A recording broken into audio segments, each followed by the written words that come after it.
បាទជំរាបសួរលោកគ្រូអ្នកគ្រូថ្ងៃនេះខ្ញុំសូមបង្ហាញអំពីការប្រើប្រាស់ app មួយដែលយើងអាចជាជំនួយក្នុងការសរសេរកិច្ចការ បាទជាដំបូងយើងចូលទៅកាន់ app មកដែលខ្ញុំផ្ដល់ link ឲ្យជូនក្រោមដែលហើយចុចលើ link ហ្នឹងទៅបន្តមកទៀតយើងចូលទៅកាន់មេរៀនរបស់យើងហើយយើងចុចលើ file ដែលជាមេរៀនរបស់យើងជា file PDF ណាបាទហើយយើងចុចទៅកាន់ប៊ូតុងខាងស្ដាំហើយយើងជ្រើសរើសយក search with Google Lens បាទពេលនោះវាចេញសញ្ញាបែបនេះយើងអូសលើមេរៀនដែលយើងចង់ copy បាទឥឡូវខ្ញុំអូសលើមេរៀនមួយដែលមានចំណងជើងថាខ្ទង់និងតម្លៃលេខតាមខ្ទង់បាទបន្តមកទៀតខ្ញុំជ្រើសយក select text ហើយខ្ញុំ copy បន្ទាប់ពីខ្ញុំ copy ហើយខ្ញុំចូលទៅកាន់ app របស់យើងមិញហើយខ្ញុំជ្រើសរើសថ្ងៃ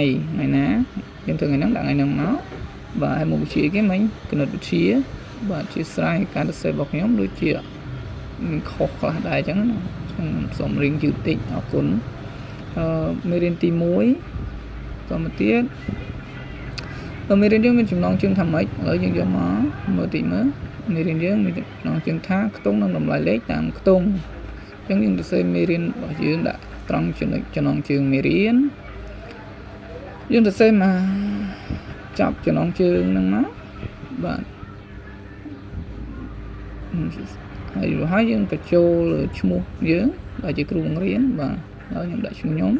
ហើយបន្ទាប់មកទៀតយើងដាក់ថ្នាក់ទីហើយយើងបរិញ្ញាបត្រទីម៉ានខ្ញុំបរិញ្ញាបត្រទី5កខ្ញុំដាក់ថ្នាក់ទី5កបាទមករយៈពេលមេរៀននេះខ្ញុំបង្រៀន40នាទី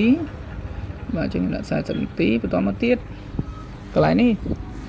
យើងដកស្រង់ចេញពីសភៅគណិតវិទ្យាថ្នាក់ទី5ទំព័រទីទំព័រទី3បោះពុំឆ្នាំ2020ចឹងយើងសរសេរតែប៉ុណ្្នឹងទេកន្លែងដែលយើងត្រូវសរសេរគឺមានតែប្រមាណប្រឡោះខាងលើហ្នឹងតែប៉ុណ្្នឹងទេបន្តមកទៀតយើងបាទយើងចូលទៅកាន់កន្លែងឯកសារភ្ជាប់អញ្ចឹងយើងផាស file ដែលយើង copy មិញហ្នឹងយកមកដាក់នៅក្នុងកន្លែងឯកសារភ្ជាប់ហ្នឹងមកហើយយើងពិនិត្យមើលតើមានពាក្យពេចន៍កន្លែងណាដែលខុសឆ្គងអីនេះអញ្ចឹងកន្លែងហ្នឹងយើងអាចអូសវាធំបានបាទអត់អីទេប៉ុន្តែខ្ញុំសូមណែនាំឲ្យប្រើកុំព្យូទ័រយើងងាយស្រួលក្នុងការ copy មេរៀនបាទបន្ទាប់ពីយើងដាក់វាពេញហើយអត់មានអីទេកន្លែងវត្ថុបំណងសម្ភារៈឧបទេសនេះយើងមិនបាច់ទៅសេទេអញ្ចឹងយើងចុចលើប៊ូតុងបង្កើតកិច្ចតែងការដោយ Google AI ហើយសូមលោកគ្រូអ្នកគ្រូរងចាំប្រហែលជាខ្ទង់1នាទីអស់យូរ1នាទីចាស់ពេលនោះ Google AI នឹងបង្កើតកិច្ចតែងការឲ្យយើងដែលមានវាបង្ហាញនៅលើអេក្រង់នេះបាទយើងអាចមើលទៅលោកគ្រូអ្នកគ្រូមើលទៅថាមានពាក្យពេចន៍ណាដែលលោកគ្រូចង់កែឬមិនចង់កែអីហើយជំហានហ្នឹងលោកគ្រូអាចលុបបានឬក៏បន្ថែមបានណាដែលខ្ញុំអត់សូមមានកែប្រែទេខ្ញុំសូមចុចលើប៊ូតុងពណ៌ស្វាយដែលបង្កើតនិងទាញយកឯកសារជា file Word តែម្ដងបាទអញ្ចឹងពេលនោះវានឹងបានទាញជា file មួយដែលជា file Word អាចឲ្យលោកគ្រូឃើញនៅលើអេក្រង់ផ្នែកខាងស្ដាំបន្ទាប់មកលោកគ្រូចុចទៅឃើញនឹងបើកបង្ហាញ file Word មួយហើយលោកគ្រូឃើញថាវា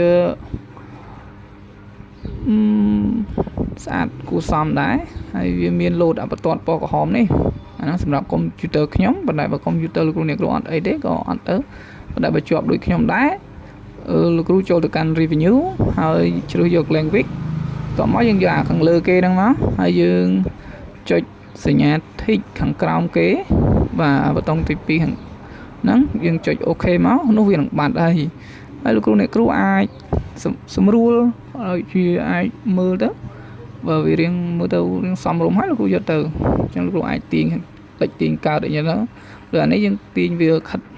ទៅស្ដាំរៀងធំតិចទៅដើម្បីឲ្យវានៅចំកណ្ដាលបាទអញ្ចឹងវីដេអូនេះខ្ញុំមានប៉ុណ្ណឹងសម្រាប់ចែករំលែកជូនលោកគ្រូអ្នកគ្រូអរគុណ